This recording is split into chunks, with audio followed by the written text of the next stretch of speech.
Hello, this is Anthony Effinger. I'm the host of the Think Neuro podcast at Pacific Neuroscience Institute. And today I'm talking with Dr. Walavan Sivakumar, who is a neurosurgeon and does minimally invasive and endoscopic surgery, among other things. Thanks for joining me. Of course. Thank you very much. So tell me a little bit about your practice. Sure. As you mentioned, I'm a neurosurgeon. I focus primarily on cranial surgery, so complex cranial surgery, dealing with brain tumors, pituitary tumors, as you mentioned.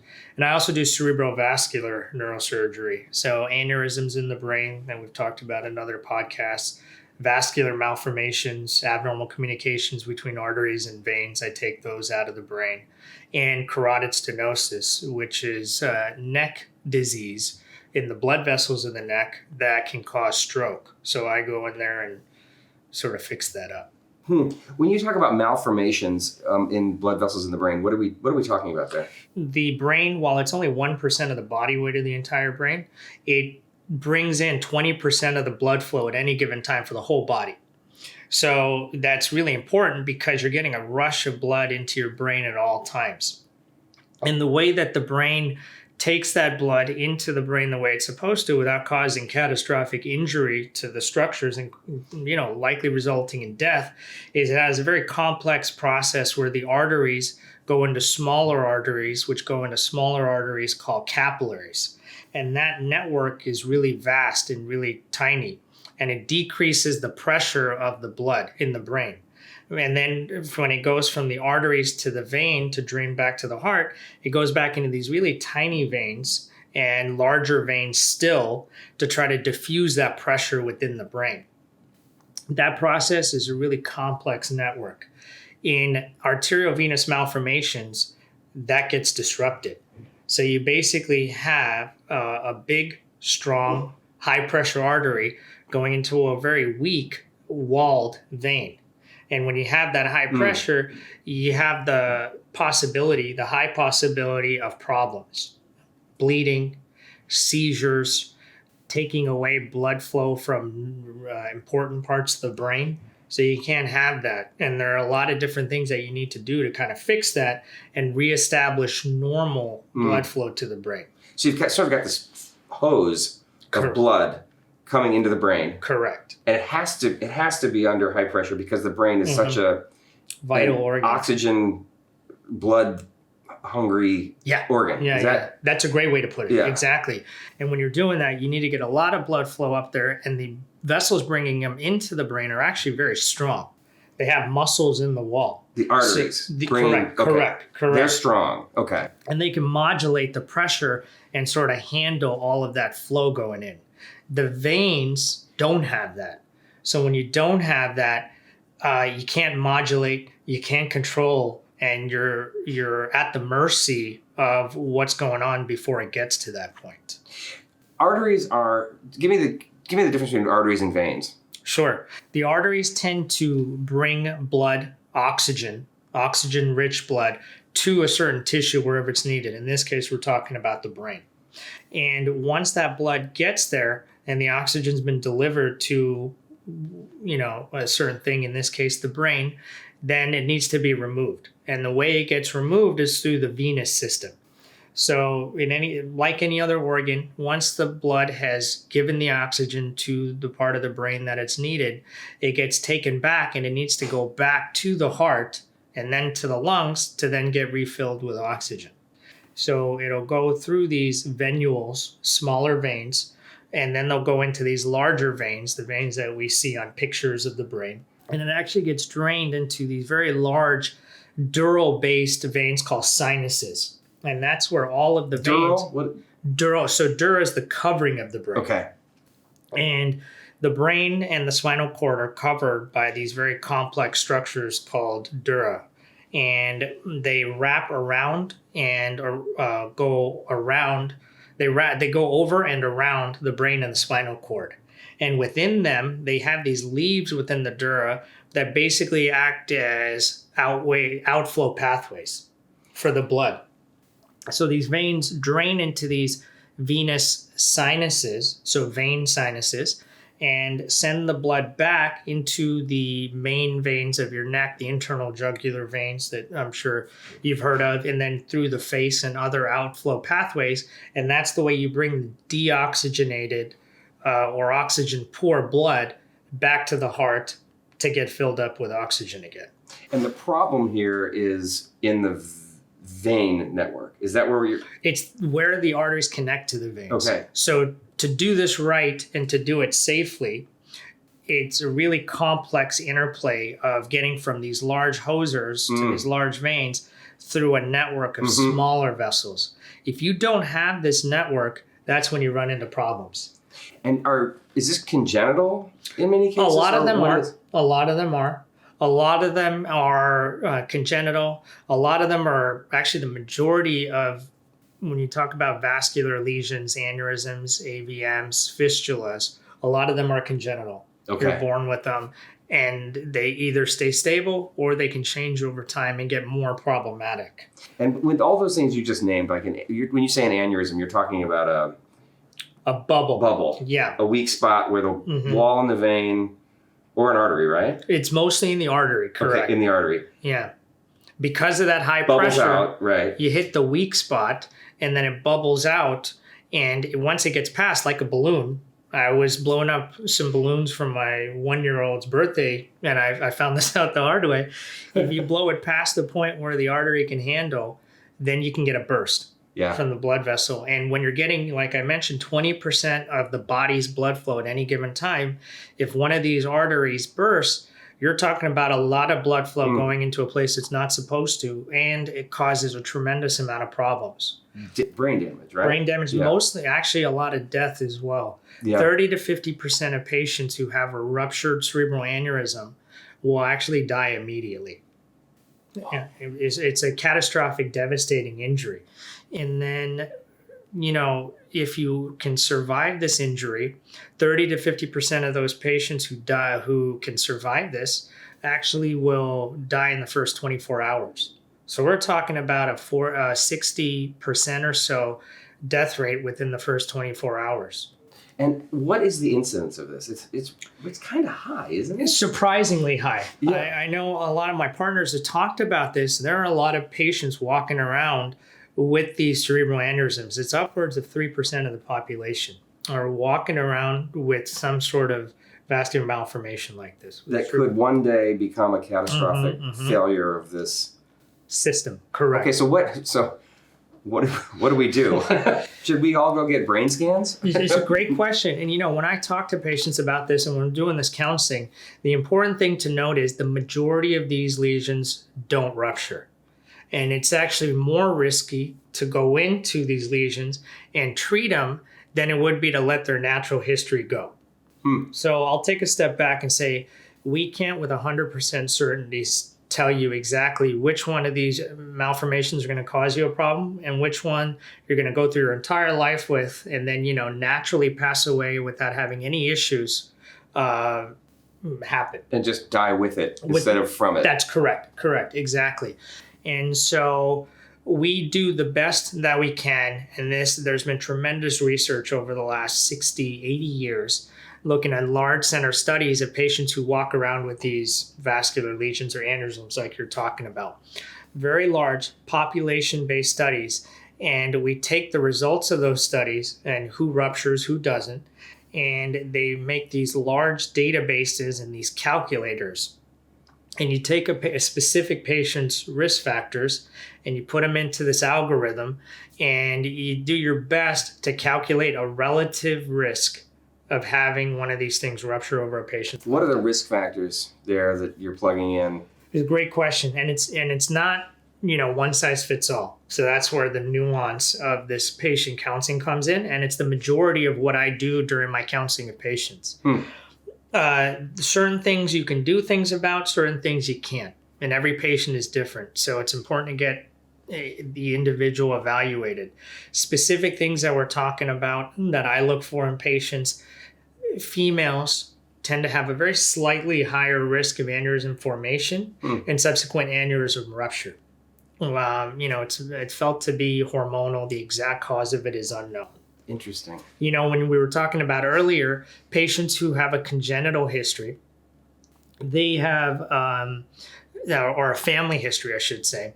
Patients who have a lot of family members, typically more than one, at least two family members with a history of aneurysm or aneurysm rupture, tend to be at a slightly higher risk of getting these things or having them cause a problem.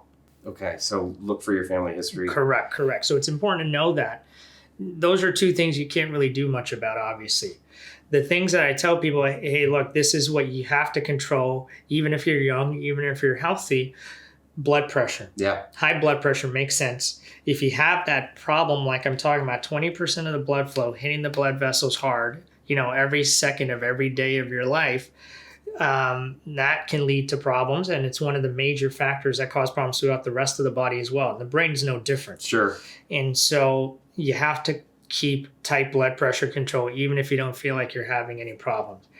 Sometimes you can do something about that to a large extent. There are familial issues that will cause you to have high blood pressure no matter what. All you can do is do your best to control that. And then the next thing, and I think the most important thing that's controllable, is smoking. I was going to say that. I mean, that's obvious, right? I take the majority of my time when I'm counseling patients. That's what I'm talking about. It's like all of these other things I just told you about. You really have not as much control as you'd like to about them. The smoking is one thing you can. And if I already know that you have an aneurysm, what happens is anything that weakens the blood vessel wall, the artery or the vein, that you're doing, you have to stop that essentially immediately. Smoking, even marijuana and, illicit drugs, what they do is they cause more blood vessel injury. The more that these vessels, which are incredibly made, we're talking about when you go down to the really cellular level of what's going on, it's incredibly fascinating and something we don't fully understand yet. What we do know is when you get there and you injure these blood vessels and you're doing it, yourself, the cigarettes with the toxins, the nicotine, increasing your blood pressure, so increased force and stress against the vessel wall, they just get weaker and weaker and weaker over time. And aneurysms, for example, they happen at branch points. So imagine just a high siphon, a hose like you're talking about, hitting this point before these blood vessels split. And then you're weakening it further still with all of the toxins and all of the bad chemicals within cigarettes. Cigarettes have there's something in cigarettes that... Correct. What do we know what it is? So it's a lot of the different chemicals and things that get brought up within the cigarette themselves, but it's also seen in marijuana as well. So it's not necessarily nicotine, it's not by itself. Other stuff. Correct. Okay. And it's the same way when you have arteriosclerotic disease, heart disease, cholesterol, high cholesterol. When this brings down to the blood vessel disease in the neck, whenever I go in with somebody with bad carotid artery disease, similar type issue, they're at high risk for stroke or they've had a stroke.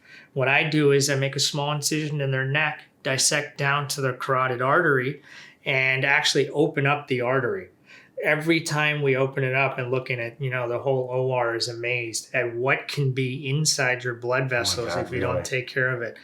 Bad diet, like we're talking about. The smoking, what you're doing is having these cholesterol plaques just sort of sit at these, branch points of your blood vessel, cause problems over time. So you can see it.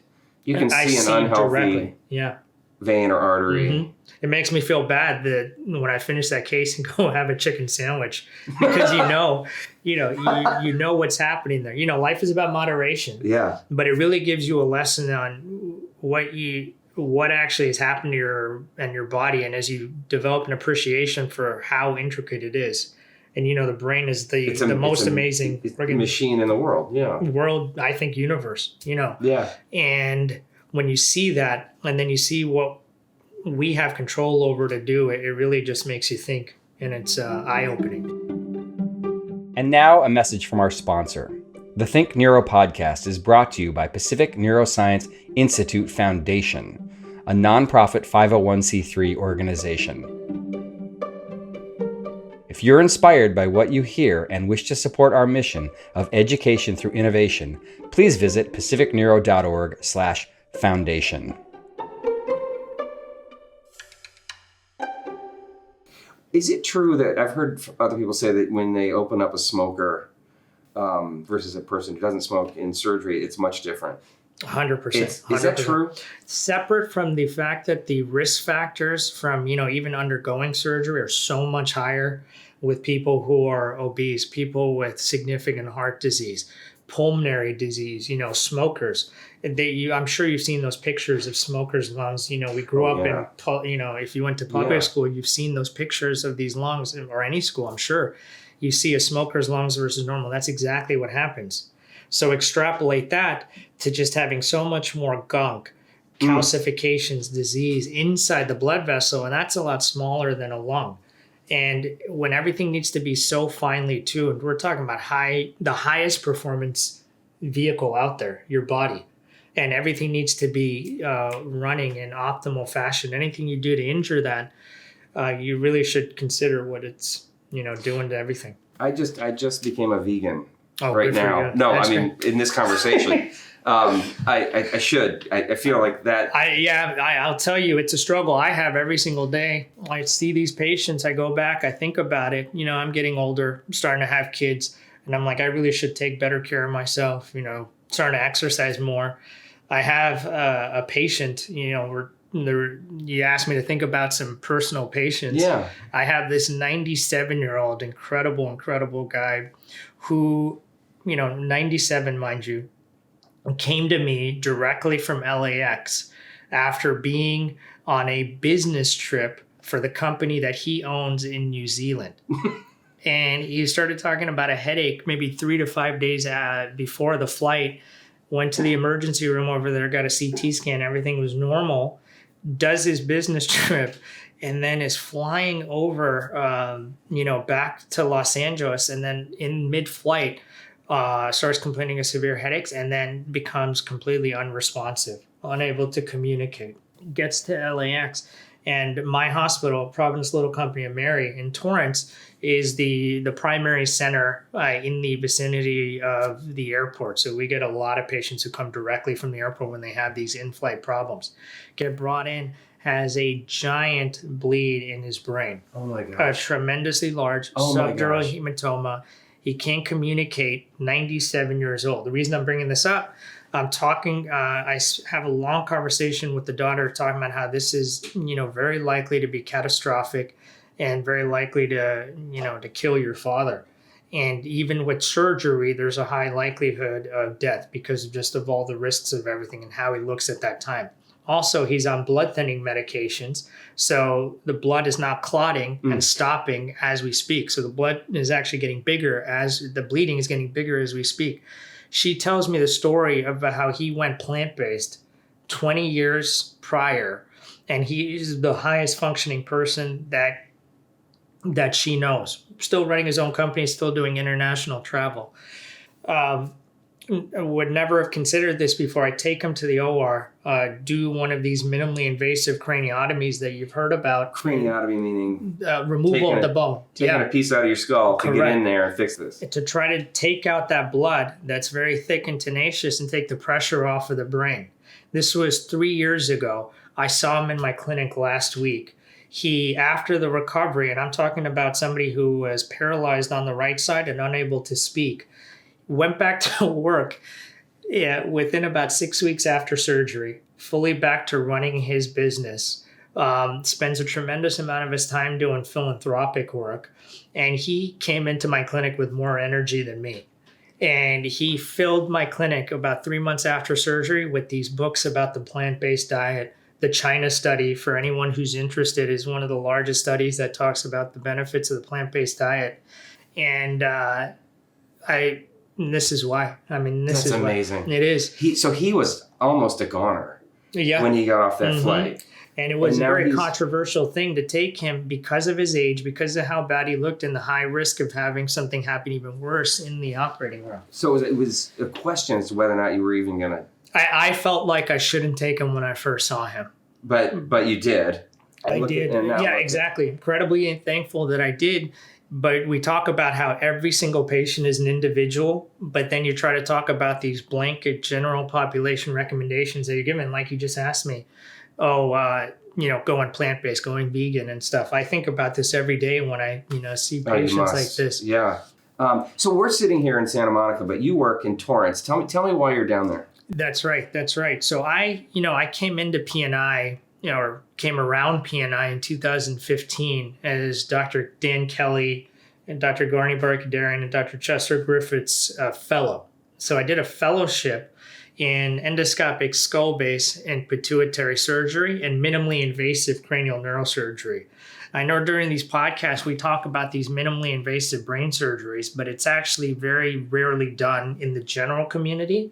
And I think it's probably less than about 3 to 5% of neurosurgeons in the country, and even less in the world, that do this type of surgery. I didn't know it was that low. That's right. Yeah. So that's the reason I took specific time. I was at I went to a very good training program at the University of Utah, where we do all of these different brain tumors and vascular problems, but we typically do them through the traditional route, which is very acceptable, very safe, and traditional meaning the big openings of the brows. Yeah. With the large incisions and with the large head shaves. And patients do really well. What did you call that? Head what? Head shaves. Head shaves. Yeah, not to this point, but you've seen somebody who's had brain surgery, half their head is shaved, and that's really more normal than is not. And so when in this P&I ecosystem, we lose sight of that. We do a lot of talks and lectures at national and international meetings, and then you talk to our colleagues, world-renowned members, and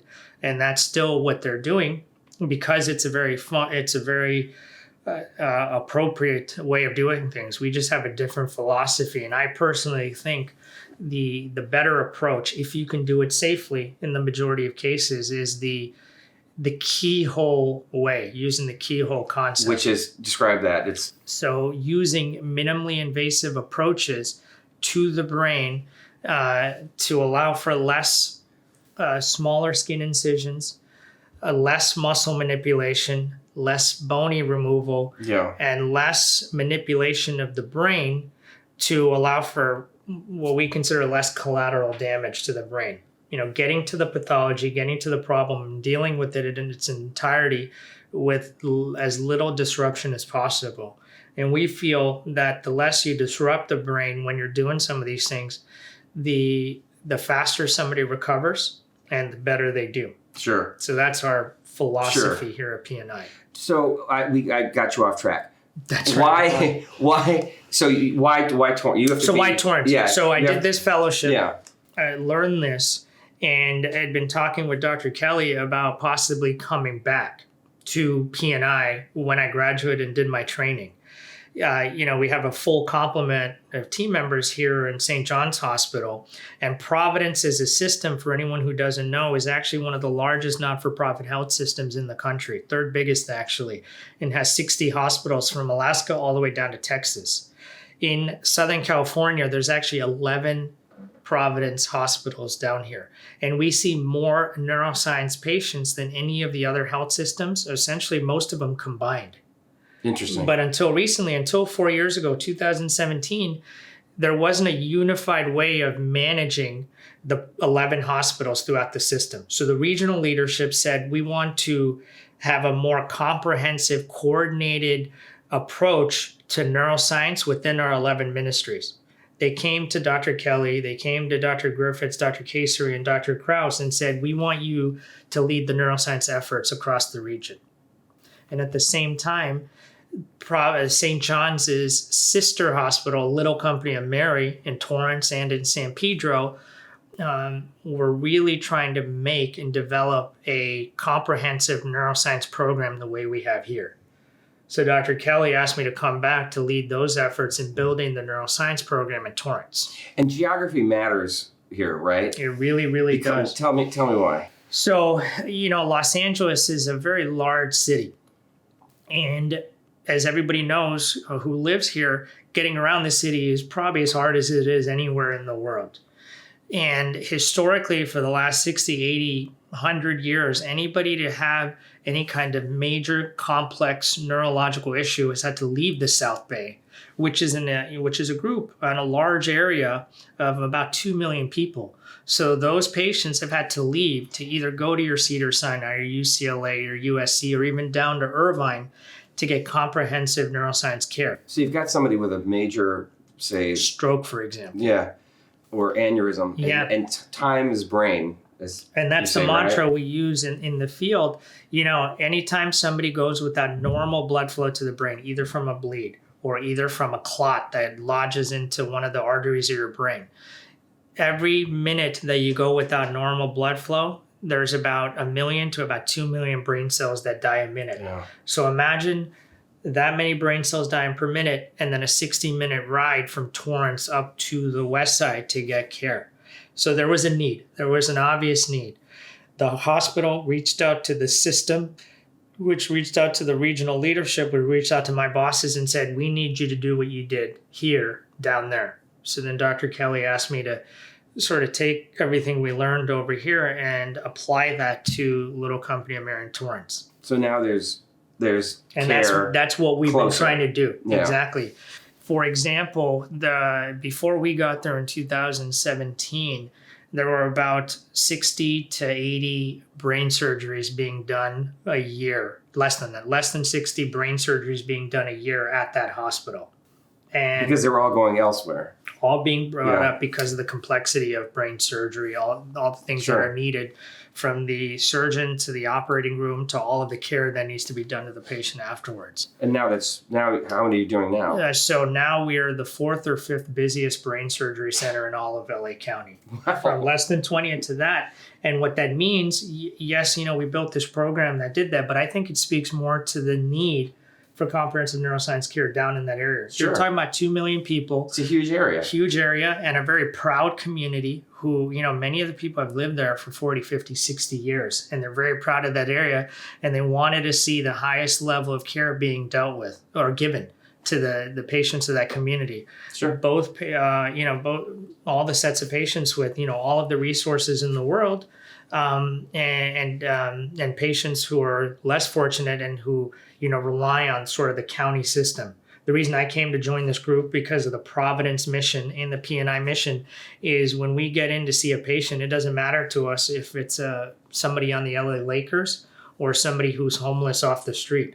Providence does not discriminate, and that's the Catholic-based mission, which is why I joined this group.